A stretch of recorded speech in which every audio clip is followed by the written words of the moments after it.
بسم اللہ الرحمن الرحیم۔ سورۃ البقرہ آیت نمبر 93۔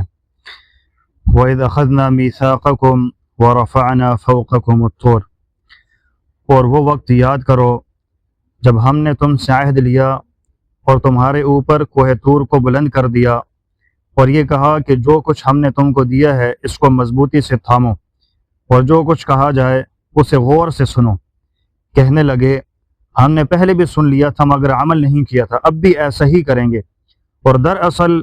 ان کے کفر کی نحوست سے ان کے دلوں میں بچڑا بسا ہوا تھا۔ آپ ان سے کہیے کہ اگر تم مومن ہو تو کتنی بری ہیں وہ باتیں جو تمہارا ایمان تمہیں تلقین کر رہا ہے۔ آپ ان سے کہیے کہ اگر اللہ کے نزدیک آخرت کا گھر تمام انسانوں کو چھوڑ کر صرف تمہارے ہی لیے مخصوص ہے جیسا کہ تمہارا کہنا ہے، تو موت کی تمنا تو کر کے دکھاؤ اگر واقعی سچے ہو۔ اور ہم بتا دیتے ہیں کہ انہوں نے اپنے جو کرتوت آگے بھیج رکھے ہیں ان کی وجہ سے یہ کبھی ایسی تمنا نہیں کریں گے۔ اللہ ظالموں کو خوب جانتا ہے، بلکہ یقیناً تم ان لوگوں کو پاؤ گے کہ انہیں زندہ رہنے کی حرص دوسرے تمام انسانوں سے زیادہ ہے، یہاں تک کہ مشرکین سے بھی زیادہ۔ ان میں سے ایک ایک شخص یہ چاہتا ہے کہ 1000 سال عمر پائے، حالانکہ کسی کا بڑی عمر پا لینا اسے عذاب سے دور نہیں کر سکتا، اور یہ جو عمل بھی کرتے ہیں اللہ اسے اچھی طرح دیکھ رہا ہے۔ اے پیغمبر کہہ دو کہ اگر کوئی شخص جبرائیل کا دشمن ہے تو بھلے ہو، انہوں نے تو یہ کلام اللہ کی اجازت سے تمہارے دل پر اتارا ہے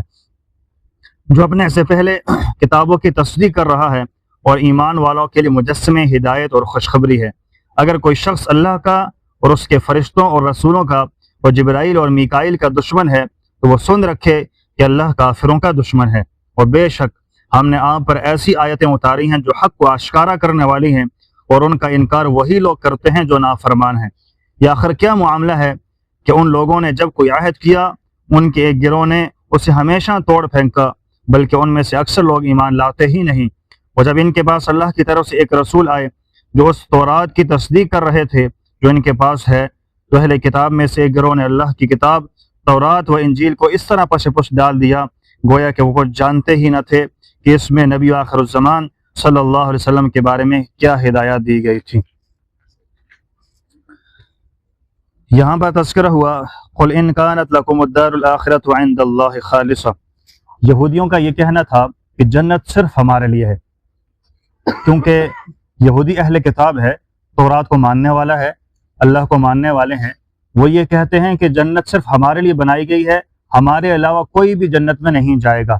تو اللہ تعالیٰ نے فرمایا حضور علیہ السلام کو کہ آپ ان سے یہ بات کہیے کہ اگر یہی بات ہے تو ہمیشہ کی جنت کے اندر رہنے کے لیے، ہمیشہ کی نعمتوں کے اندر جانے کے لیے پھر موت کی تمنا کرو کہ جلدی آپ مر جاؤ، ہمیشہ کے لیے نعمتوں کے اندر چلے جاؤ۔ لیکن فرمایا کہ یہ ایسا نہیں کریں گے اور کبھی ہو ہی نہیں سکتا۔ یہودی ہر ایک میں سے ایک بندہ یہ چاہتا ہے کہ مجھے ہزاروں سال عمر ملے۔ یہاں اس کے مقابلے میں مشرکین جو بتوں کی پوجا کرنے والے تھے ان کا بھی یہ کہنا نہیں تھا، لیکن یہودیوں میں سے لوگ تھے وہ یہ کہا کرتے تھے کہ ہمیں لمبی سے لمبی عمر دے دی جائے۔ اللہ نے فرمایا کہ لمبی عمر کی دعائیں کرتے ہو، یہ کہو کہ ہمیشہ کے لیے جنت میں جانا ہے، آپ یہ کہتے ہو کہ جنت ہمارے لیے بنی ہے تو دعا کرو جلدی سے اس جنت کے اندر چلے جاؤ، لیکن وہ اس بات کی تمنا نہیں کریں گے، بلکہ ان میں سے ہر ایک اللہ نے فرمایا کہ یہ حرص کرتا ہے کہ مجھے ہزاروں سال زندگی مل جائے۔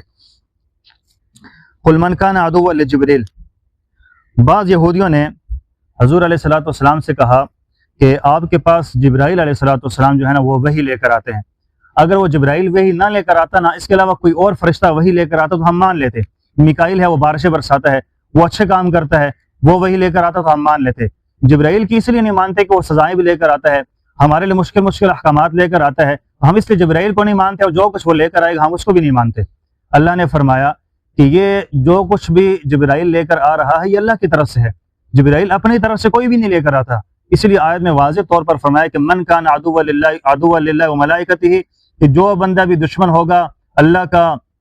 عدوا لجبرائیل، جو دشمن ہوگا جبرائیل اور میکائیل کا، تو اصل بات یہ ہے کہ وہ اللہ تعالیٰ کا ہی دشمن ہے، کیونکہ حضرت جبرائیل ہے یا کوئی بھی فرشتہ ہے وہ صرف اللہ کے احکامات کو لے کر آتا ہے، اگرچہ وہ سخت ہیں یا نرم ہیں اس میں اس کا کوئی کردار نہیں ہے، اصل حکم اللہ تعالیٰ کی طرف سے آنے والے ہیں۔ تو اللہ تعالیٰ سے دعا ہے کہ اللہ تبارک و تعالیٰ نے جتنے بھی احکامات قرآن کے اندر نازل فرمائے ہیں جبرائیل امین کے ذریعے ہی آئے ہیں، ہم سارے فرشتوں پر بھی ایمان لاتے ہیں، رسولوں اور کتابوں پر بھی ایمان ہے اور آخرت پر بھی ایمان ہے۔ اللہ تعالی ہمیں یہ کامل ایمان نصیب فرمائے اور آخرت پر یقین بھی نصیب فرمائے اور آخرت کی سرخروئی اور کامیابی اللہ تعالی ہم سب کو نصیب فرما دے۔ صدق اللہ العظیم۔